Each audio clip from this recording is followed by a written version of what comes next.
오늘 한찬이들과 함께 나눌 하나님 말씀 제목은 당신은 존귀한 사람입니다 라는 제목으로 말씀을 나누겠습니다. 먼저 우리가 이제 저번 시간에도 제가 이제 저번에 말씀을 나누었을 때 존귀와 관련된 것까지도 한번 봤었죠. 우리의 어떤 관심에 대해서 얘기하면서 리가드라고 하는 어떤 관심도 있고 또 케어라고 하는 다른 성도를 돌보는 그런 관심도 있고, 그죠?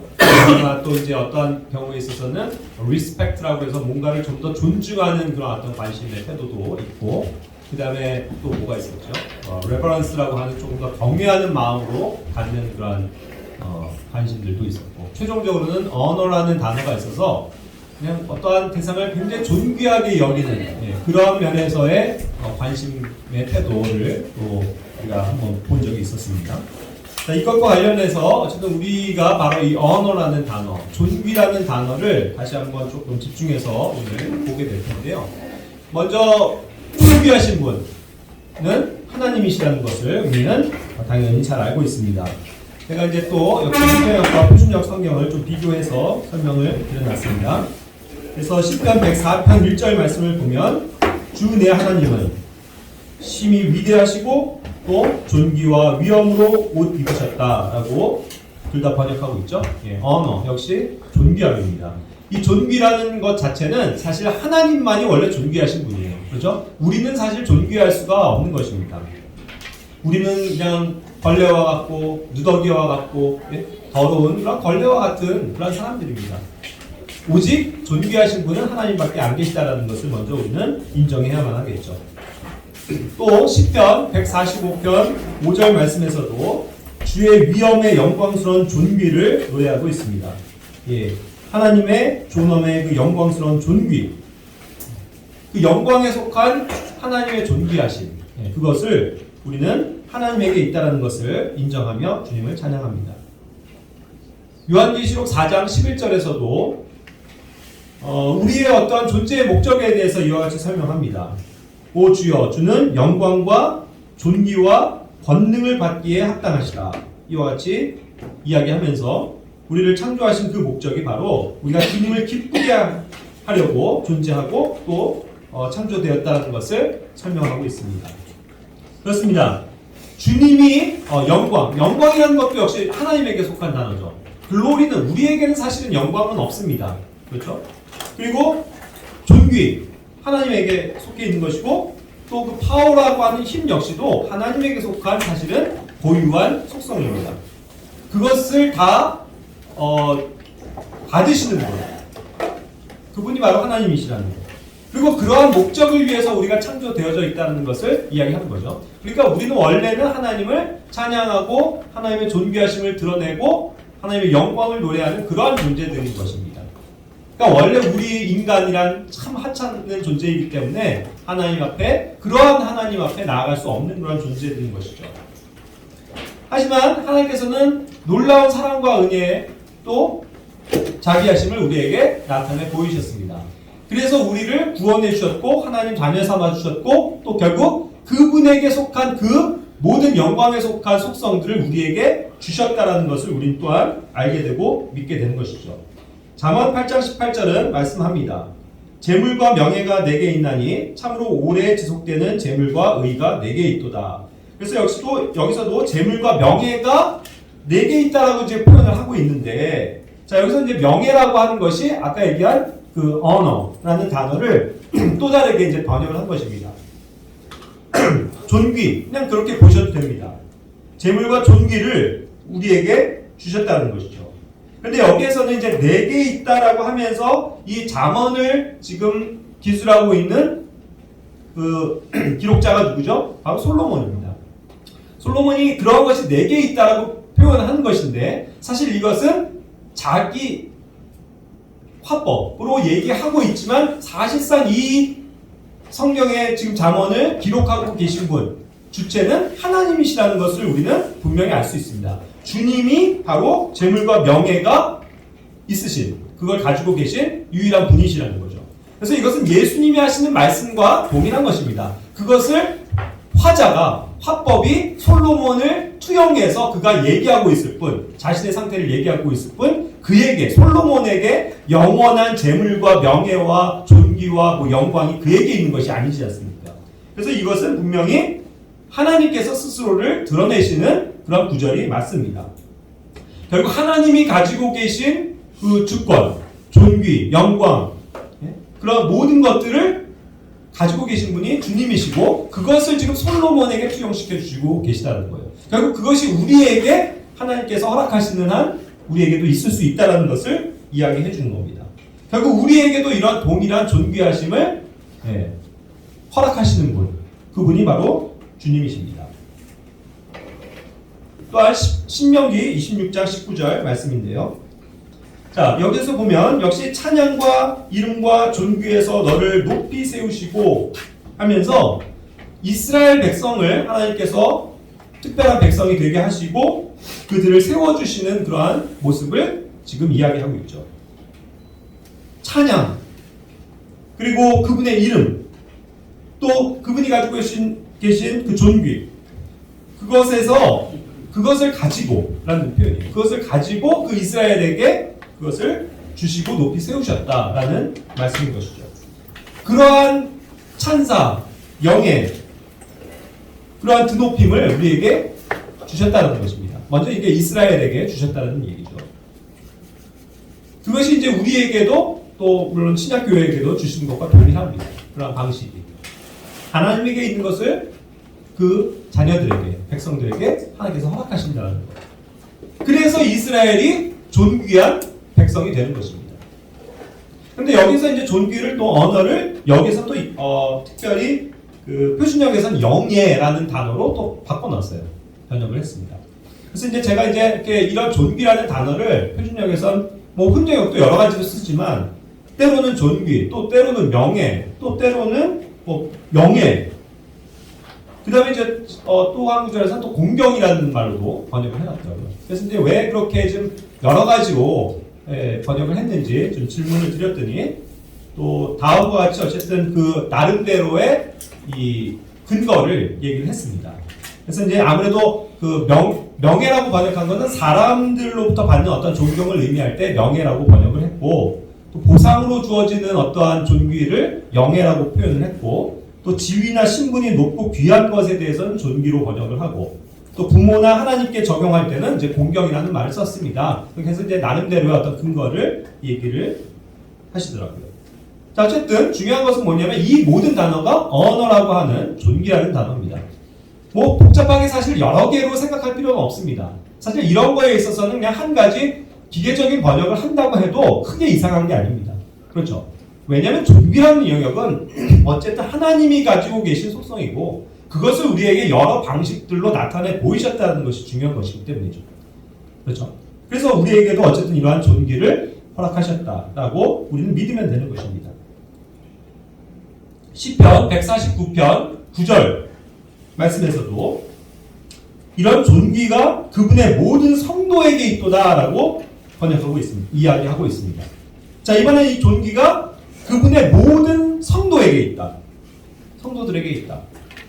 자, 물론 여기 10편까지는 모든 성도라고 함은 이스라엘 밖에는 성도가 없죠.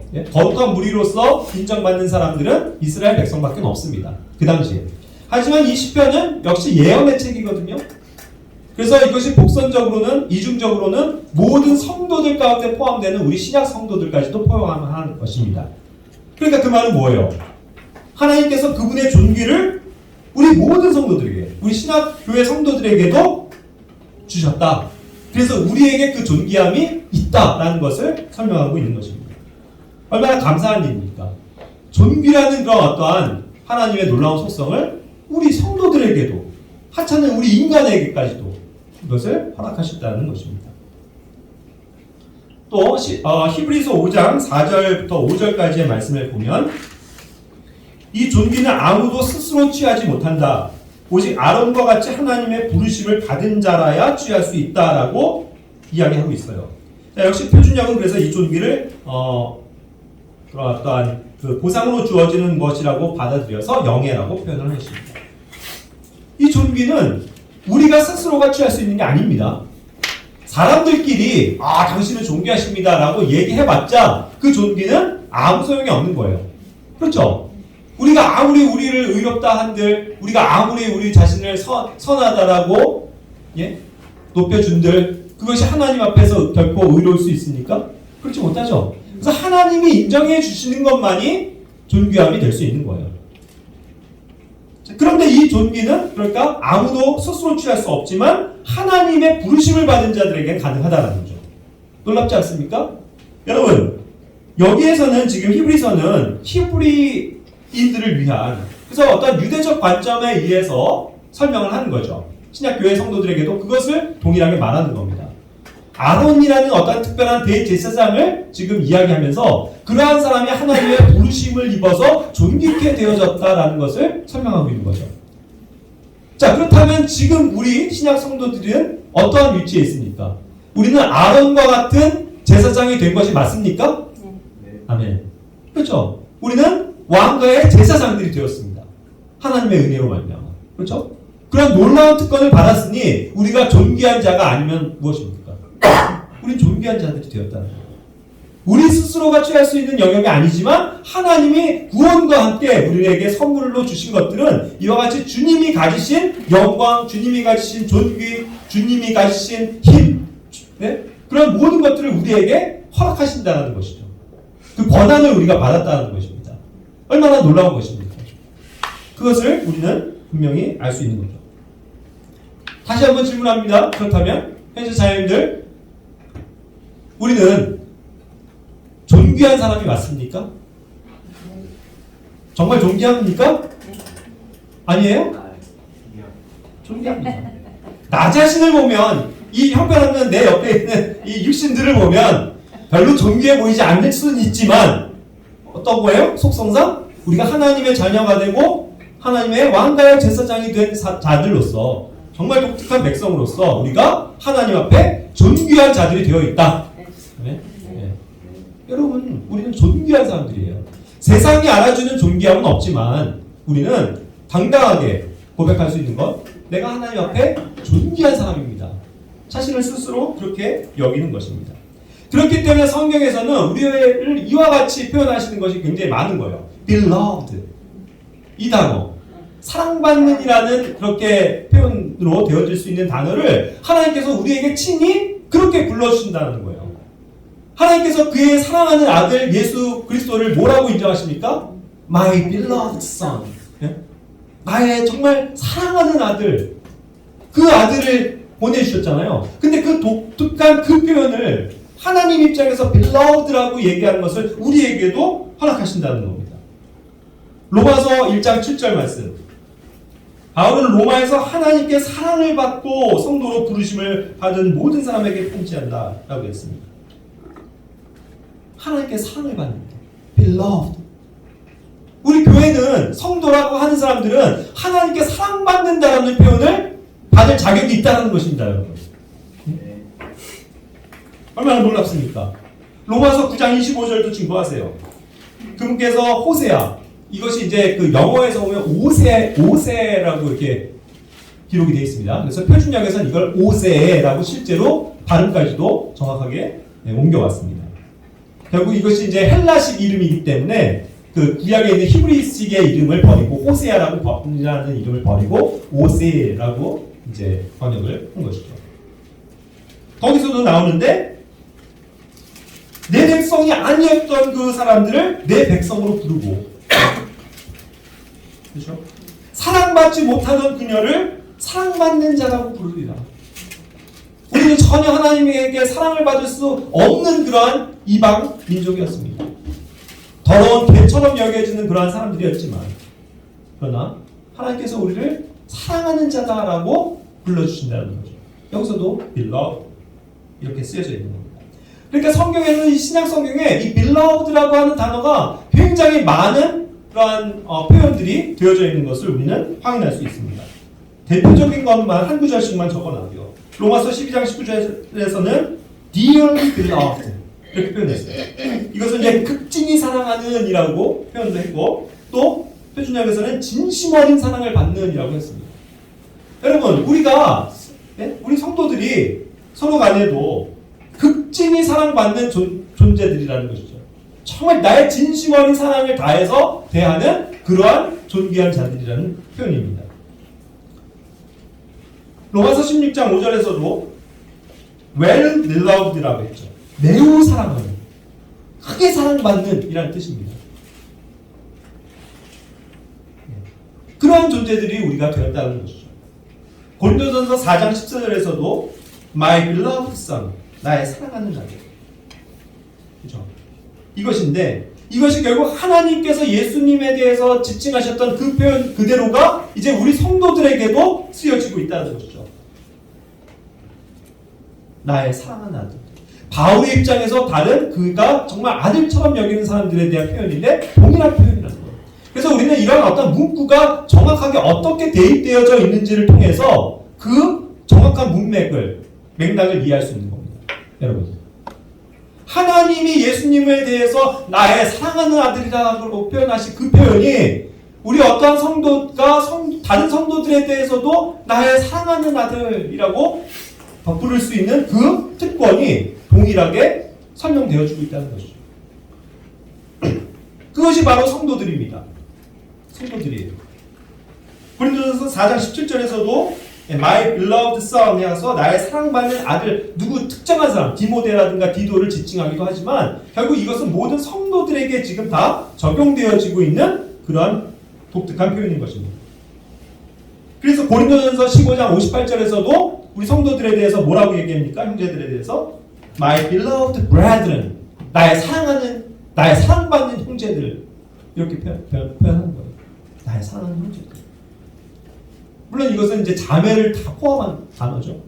우리가 스스로가 옆에 있는 우리 모든 존귀한 지체들에 대해서 나의 사랑받는 형제요, 나의 사랑받는 자매, 내가 사랑하는 형제요, 나의 사랑하는 자매. 이와 같은 식으로 어떤 존귀한 표현들을 우리가 해나갈 수 있다는 것입니다. 얼마나 놀라운 특권입니까? 골로새서 3장 12절에서도 하나님께서 선택하신 자요 거룩하고 사랑받는 자라고 번역하고 있습니다. 표현하고 있어요. 그렇습니다. 하나님께서 우리를 선택하셨고 하나님께서 우리를 거룩히 여겨주셨으며 하나님께서 이제 우리를 사랑하는 사람으로 사랑받는 자여라고 우리를 불러주신다는 겁니다. 이것이 얼마나 놀라운 사랑의 특권입니까? 여러분, 오늘날 우리 현대인들은 이제는 미국은 원래 그랬지만 그런 문화를 이제 우리도 자연스럽게 받아들여서 사랑한다는 표현을 이제 잘 써요. 이게 이제는 더 이상 낯설거나 익숙하지 않은 게 아닙니다. 그렇죠?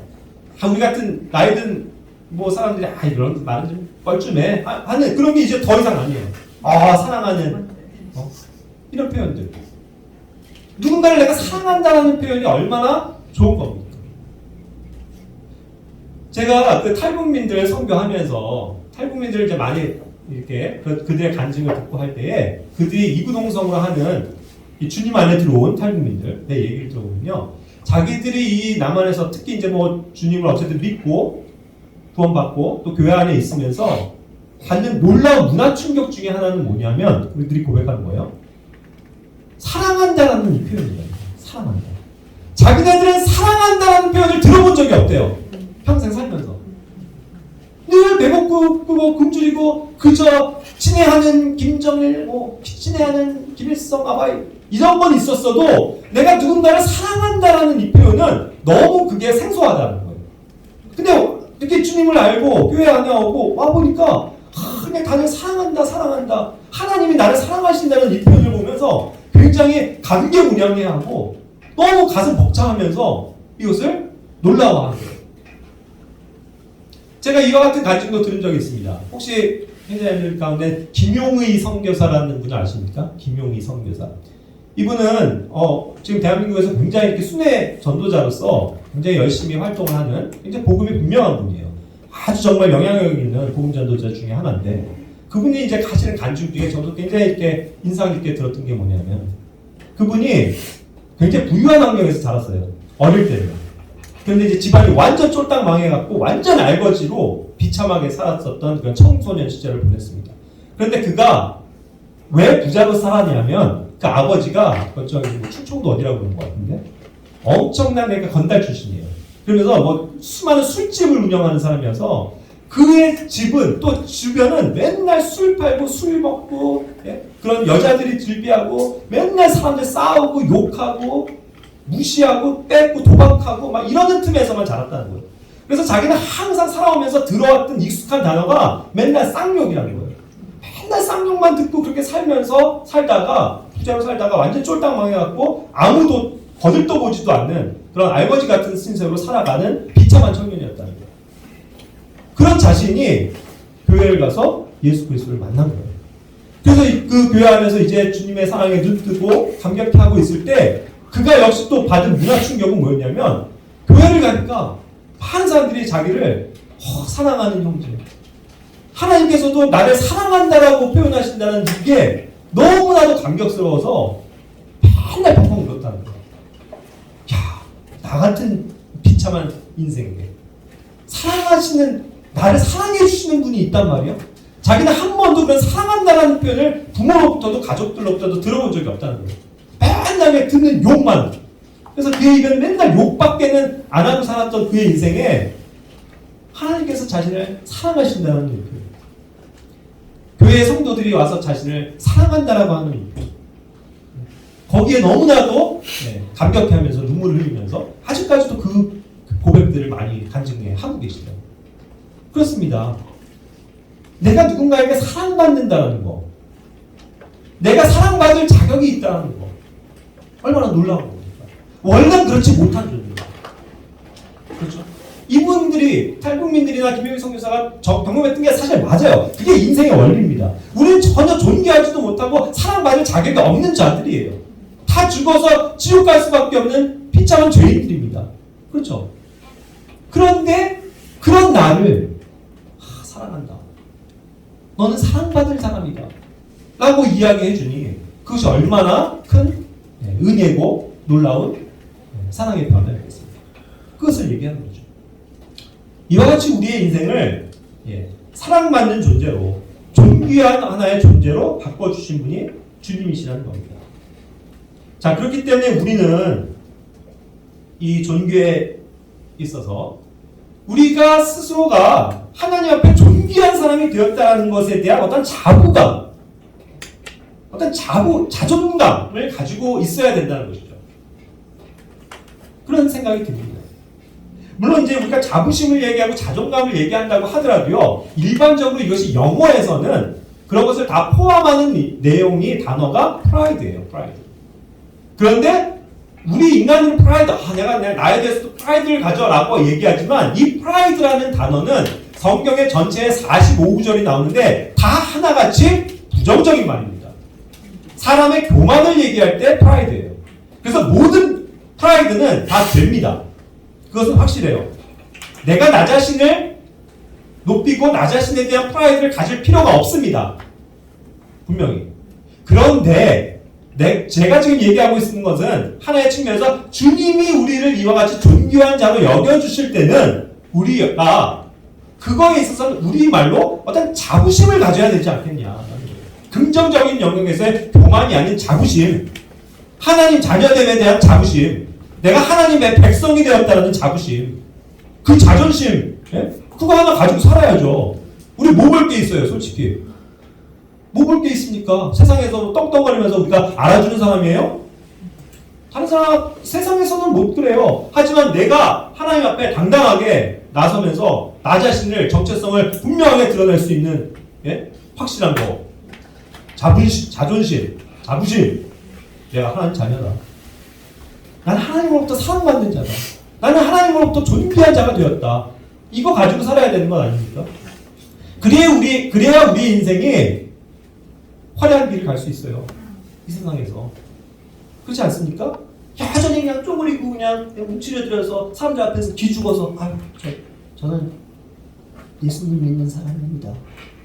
얘기도 못할 그런 사람이냐. 당당히 우리가 우리의 자신을 외칠 수 있는 자들이 되어야만 하겠죠. 그것을 얘기하는 겁니다.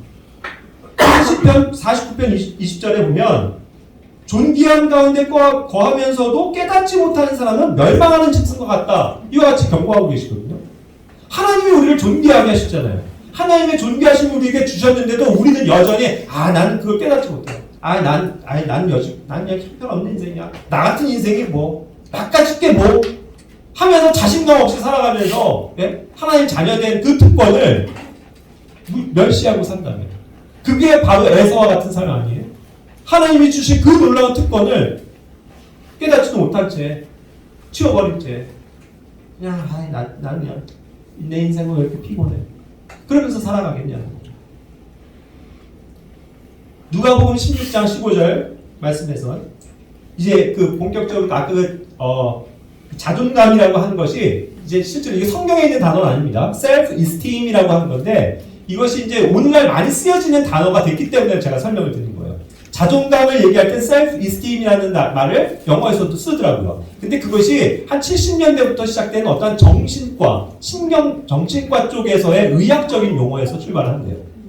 그러니까 자신을 어떻게 여기느냐, 자신을 어떻게 스스로 평가하느냐에 대한 어떤 지표를 얘기하는 단어예요. 그것을 이제 오늘날 우리가 자존감 얘기를 많이 하죠. 그런데 우리 스스로가 세우는 자존감이 아니고 정말 우리 정체성을 한번 들여다보는 것에서 한번 우리가 관점을 가져보자는 거죠. 그래서 이 같은 단어를 조심할 필요는 있습니다. 누가복음 16장 15절에서는 highly esteemed 해가지고 나 자신을 스스로 높이는 것, 높게 평가하는 것, 그것이 주의해야 될 영역인 것은 분명히 말씀을 하세요. 그래서 사람들 가운데서 나는 높은 자야 이렇게 여기는 것은 하나님 보시기에 가증한 것이니까 그것은 주의해야 될 것이 분명한 것입니다. 사람 앞에서 추앙받는 것은 죄예요. 그렇죠? 그리고 사무엘상 2장 30절 말씀해 보면 여기서도 lightly esteemed 해가지고 뭔가 가볍게 여기는 거 있죠. 아까는 highly 해갖고 높이는 것도 있었지만 이번엔 낮추는 거예요. 그냥 가볍게 여기는 거. 나 자신에 대해서 소홀하게 생각하는 거. 상대방에 대해서 소홀하게 생각하는 거. 이것도 이 표현이거든요. 근데 이 구절이 쓰여져 있는 것은 사무엘상 2장 30절입니다.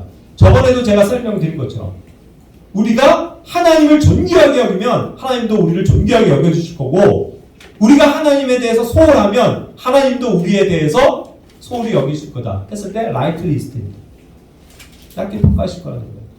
그런 어떤 평가의 기준을 얘기하는 게 이 esteem이라는 단어입니다. 자, 그랬을 때 우리는 어떻게 나 자신을 여겨야만 할까요? 이사야 29장 16절에 보면 여기에서 이제 shall be esteemed 해가지고 또 역시 이 단어가 나오는데 어떻게 나 자신을 여겨야 되는 거냐? 여기에서는 토기장이와 진흙에 대한 어떤 묘사로서 설명합니다. 어떠한 우리가 진흙인데 진흙으로서 뭔가에 의해서 만들어졌어요. 창조주에 의해서 만들어졌습니다. 그럴 때 만들어진 내가 왜 날 이렇게 만들었어요 하고 만든 일을 비난하거나 원망하거나 해서는 안 된다는 것을 얘기하는 거죠. 그저 하나님께서 나를 이와 같이 지으셨으면 그것 그대로로 이용 가치가 있고 필요하기 때문에 하나님께서 하신 거라는 그러한 어떠한 나 자신을 여기는 것이 필요하다는 것입니다. 그러니까 이러한 구절은 결국 현재 나의 위치, 현재의 부르심에 순종하고 감사하고 하나님께서 나를 이와 같이 여겨주신 것에 대해서 감사하는 것, 그것을 얘기하는 것입니다. 이것이 또 매칭되어질 수 있는 구절이 디모데후서 2장 20절 21절 말씀이에요. 여기에서도 이제 보면은 이제 언어를 얘기하고 또 디스언어, 존귀한 것이 있고 존귀하지 않은 것이 있다라고 설명하는데 결국 그것은 주인이 쓰시기에 합당하냐 아니냐로 결정되어지는 것이지 내가 스스로 나 자신을 높여서 되는 게 아니라는 것입니다. 그렇죠?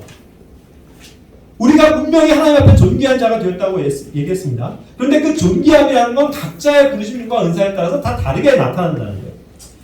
그렇죠? 어떠한 사람은 금그릇과 같은 존재로 사용이 되고 어떠한 사람은 은그릇과 같은 존재로 살아가기도 합니다. 그것은 하나님이 그와 같이 여기셨기 때문이라는 거예요. 그리고 나는 어떠한 깨지기 쉬운 질그릇이 될 수도 있고 목재로 된 그릇이 될 수도 있고 흙으로 만들어진 그릇이 될 수도 있습니다. 그런데 중요한 건 뭡니까? 이것을 주인이 쓰고자 할 때 쓰임을 받을 수 있는 존재로 유용한 자들이 되어 있으면 되는 거죠. 그럼 하나님 앞에 쓰임을 받습니다, 여러분. 내가 항상 저기 높은 위치에 있어 금그릇과 같은 존재로 이 나라 한 대통령 정도 돼가지고 뭔가 번역을 하겠습니다. 그런 거 아니고 내가 가진 이 현재 위치, 이 부르심 가운데서 감사하면서 하나님께 쓰임을 받을 수 있는 존재로 살아가는 것. 그것을 주님이 원하고 계시다는 거죠. 그와 같이 우리가 하나님의 존귀하게 여기시는 그 가치를 배워나가야만 할 줄을 믿습니다. 자, 그렇다면 우리가 하나님의 이러한 존귀하심을 우리에게 주시긴 주셨는데 하나님 안에서 내가 이 존귀하심을 풍성히 얻고 드러내는 그런 열매 맺는 삶은 어디에 근거할까요? 요한복음 12장 26절은 다음과 같이 말씀하십니다. 이게 중요한 거예요. 어떠한 사람이 나를 섬기면 내 아버지께서 그를 존귀히 여겨주시리라. 존귀히 여겨주시리라. 자, 우리가 하나님 앞에 존귀한 자가 되기 위해선 여기서 전제를 뭐를 말씀하십니까? 나를 섬기면. 우리는 섬기는 자들이 되어야 돼요. 주님의 이름으로 주님을 위해서 우리가 각자의 위치에서 무엇이든 간에 열심히 섬길 때 하나님께서 그 모습을 보시고 우리를 존귀하게 여겨주신다라는 것입니다. 방금도 말씀드렸어요. 그것이 금그릇이든 은그릇이든 흙그릇이든 상관없다. 내가 주님 앞에 그것을 섬김의 도구로 사용하면 된다는 것입니다. 그럼 하나님께서 우리를 존귀하게 여겨주실 것입니다. 그렇죠? 로마서 2장 10절 11절에서는 또 무엇을 말합니까? 선을 행하는 각 사람에게 영광과 존귀와 화평이 있을 것이다 라고 설명하고 계시죠. 하나님의 영광을 우리가 누리는 삶이 되기를 원하십니까? 하나님의 존귀하심을 누리고 사는 삶이 되기를 원하세요? 이 땅에서 정말 그럼으로써 화평하게 평화롭게 살아가는 자들이 되기를 원하십니까? 그렇다면 여기 뭐예요? 선을 행하는 사람들. 그렇죠? 선을 행사하는 사람들에게 그것이 있다고 얘기해요. 우리는 항상 주님의 것, 선한 것, 주님 안에 있는 그런 선한 것들을 지키고 살아가는 존재들이 되어야만 합니다. 그럴 때 하나님께서 우리에게 이 존귀함을 허락하실 것이라는 것이죠. 그래서 여기서 특별히 이제 표준역에서는 이것을 존귀함이 있다라는 이런 표현이 여기서 이제 그 렌더라는 말을 이와 같이 번역을 해줬습니다. 평안으로 되갚아 주신다. 왜냐하면 이 렌더라는 말은 돌려준다는 뜻, 보답해준다는 뜻을 내포하고 있거든요. 그러니까 보세요. 우리가 하나님 앞에서 선을 행하면 하나님이 말씀하신 그런 선을 행하는 사람들이 되면 이와 같이 우리에게 영광과 존귀와 화평으로 갚아주시겠다. 이걸 말씀하시는 거예요. 결국 우리가 어떻게 우리가 주님을 어떻게 존귀하게 여기느냐에 따라서 하나님도 우리를 어떻게 존귀하게 대하실지가 결정된다는 건 아닙니까? 그러니까 우리가 주님께서 주신 것들에 대해서 소중히 여겨야 되는 거죠. 그것을 정말 존귀하게 여기는, 하나님의 이름을 존귀하게 여기는 자들이 되어야만 하는 것입니다. 우리에게 주신 지체들이 존귀한 자들입니다. 그리고 우리 각자에게 주신 은사가 있는데 그것이 바로 존귀한 것임을 꼭 기억하시길 바랍니다. 빌립보서 고린도전서 12장 23절 24절 말씀이죠.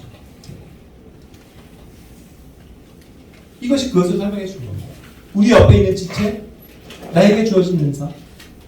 우리 옆에 있는 자들이요 다 존귀한 자들이지 어떤 사람들은 뭐 덜 존귀하고 어떤 사람은 더 존귀하고 그런 거 없습니다. 우리는 공평하게 존귀하심을 받은 자들입니다.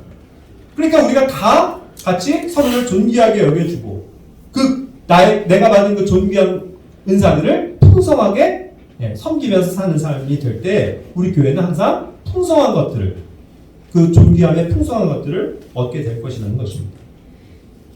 고린도전서 12장 25절에서 27절에서도 이어지는데 내 옆에 있는 그렇기 때문에 지체가 존귀를 얻게 되면 나도 존귀해지는 것이라는 거죠.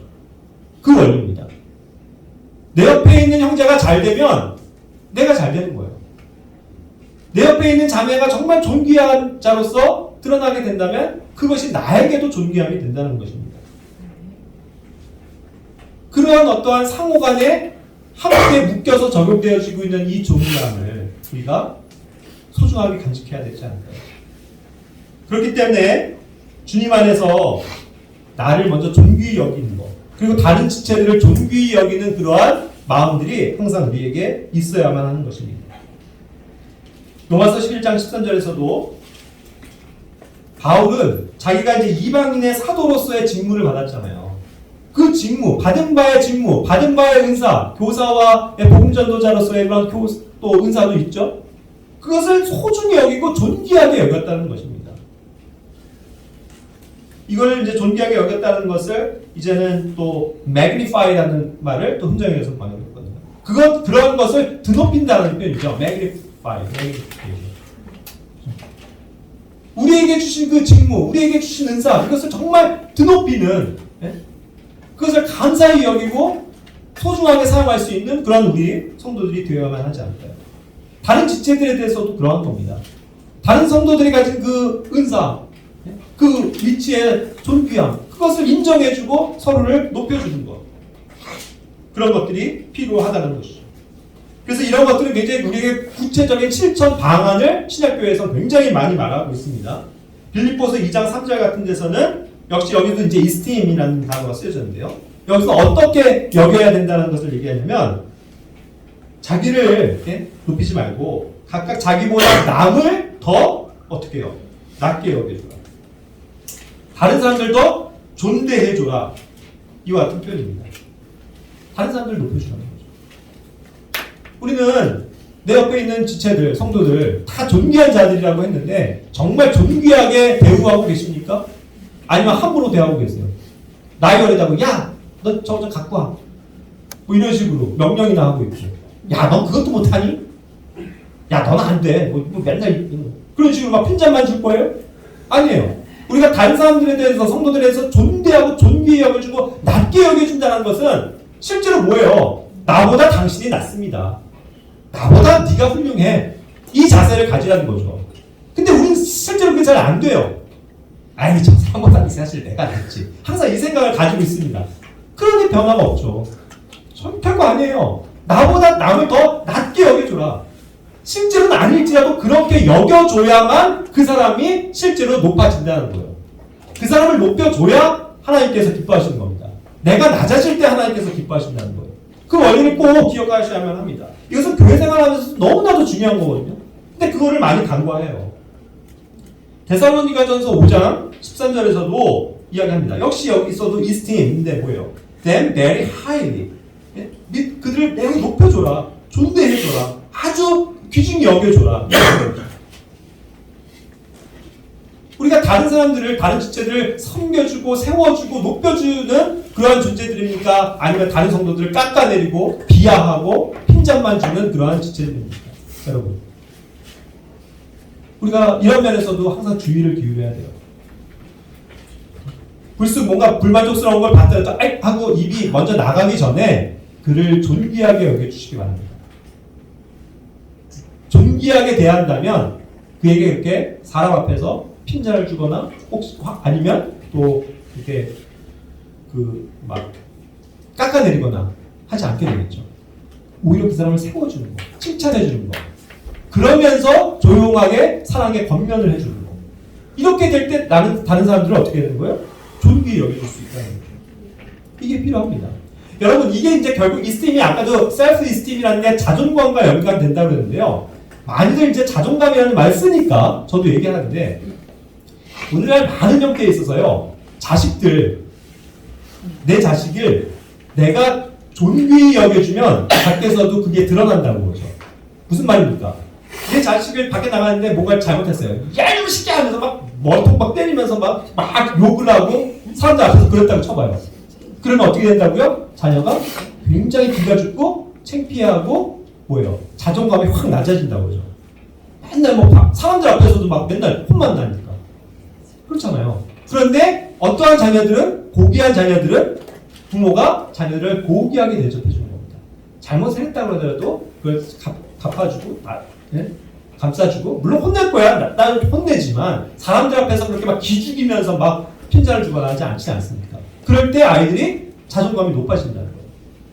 그런 교육적인 효과들 얘기 많이 하죠. 그래서 자녀들에 대해서도 어떤 칭찬해줬을 때 얘네들이 막 기가 살아갖고 열심히 하려고 하는데, 야, 네가 무슨, 사람들 앞에서, 야, 네가 무슨 걸 하지마. 너 할 줄도 모르면서, 아니, 공부도 잘 못하면서 막 말하자면 이런다고 쳐봐요. 그럼 굉장히 자존감이 낮아진다고 그러죠. 그 원리예요. 우리가 교회에서도 마찬가지라는 겁니다. 우리가 여러분들, 예? 내 옆에 있는 존재들을, 지체들을 이렇게 높여주고, 예? 띄워주고, 그를 교만하게 하고자 함이 아니고, 예? 그의 좋은 점들을 부각시켜주고, 함께, 예? 아름답게 그 일을 하자라는 측면에서, 격려하는 의미에서 그렇게 다른 사람들을 존대해주고, 존귀하게 여겨준다면, 얼마나 그 사람들이 힘을 얻고 자라겠습니까? 그래서 저도 많이 반성을 해요, 그러면서. 저도 이렇게 핀잔 주고 다이렉트하게 좀 이렇게 뭐 혼내기도 하는 그런 스타일인데 또 어떤 때는 그게 다른 사람들 앞에서 했을 때 이 사람이 굉장히 부끄러워지는 그런 것들이 될 수도 있지 않습니까? 그래서 이런 것들을 밸런스 있게 잘 해야 되겠죠. 어찌됐건 다른 사람들 칭찬해주고 격려해주는 것이 사실은 존귀하게 여겨주는 중요한 방식이라는 것입니다. 그래서 로마서 12장 10절에서도 형제의 사랑을 가지고 서로 친절하게 애정을 가지고 뭐라 하라고요? 서로 먼저 존중해 주라 표현했습니다. 존귀하게 여겨주라는 겁니다. in honor. 존귀한 가운데서 그를 대해줘라. 다른 사람들 더 낮게 여겨줘라. 빌립보서 2장 29절에서는 이것이 주 안에서 모든 기쁨으로 그를 받아들이고 어떤 사람을 받아들일 때 그러한 자들을 존귀하게 여겨주라는 말을 하면서 in reputation이라는 단어를 썼더라고요. 근데 이것을 찾아보니까 이건 명예로운 이름을 뜻하는 거예요. 명성이라는 말인데요. 누군가를 정말 명예롭게 좀 불러주는 거. 아, 우리 존귀한 우리 동문 형제. 아, 우리 너무나도 소중한 우리 여정자매. 이렇게 불러주면서 서로를 소중하게 여겨주고 그 이름을 높여주는 거. 나 자신은 그렇게 하지 마세요. 나 자신은 저는 존귀한 자입니다. 이런 거는 안 되지만 다른 사람들을 높여주는 것은 항상 주님께서 기뻐하시는 원리라는 것입니다.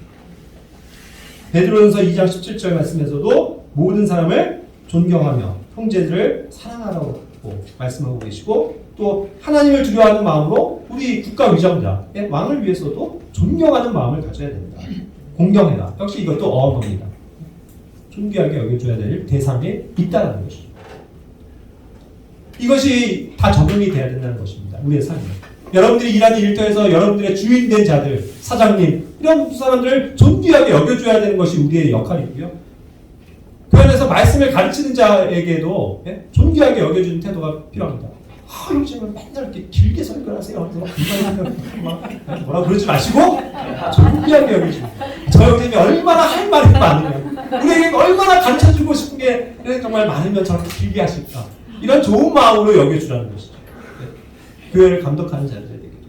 그리고 여러분들의 삶에서 남편을 존귀하게 여겨주는 거, 아내에 대해서도 존귀하게 여겨주는 거, 연로한 자들에 대해서도 그러한 존귀한 태도를 갖는 거, 또 연약한 자들, 젊은 자들에게도 또 우리 나이 드신 분들도 정말 존귀한 마음으로 대해주는 거, 이런 것들이 필요하다는 것입니다.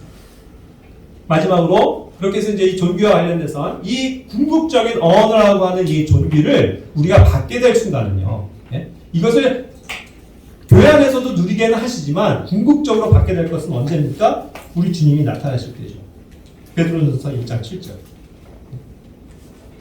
예수 그리스도께서 나타나실 때에 그분이 우리에게 해주실 뭐예요? 칭찬, 프레이즈입니다. 하나님도 우리를 찬양하신다고요. 프레이즈가 찬양이잖아요.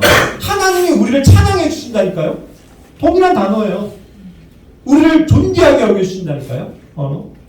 그리고 하나님이 가지신 영광, 글로리, 그걸 우리에게 주실 것입니다. 그것이 이제 그리스도의 심판석에서 우리가 발견되어질 영역이기 때문에 우리가 이 땅을 살면서 더욱더 존귀한 자들로서 함께 서로를 세워주는 그런 교회가 되었으면 좋겠습니다. 말씀을 마칠게요. 기도하겠습니다.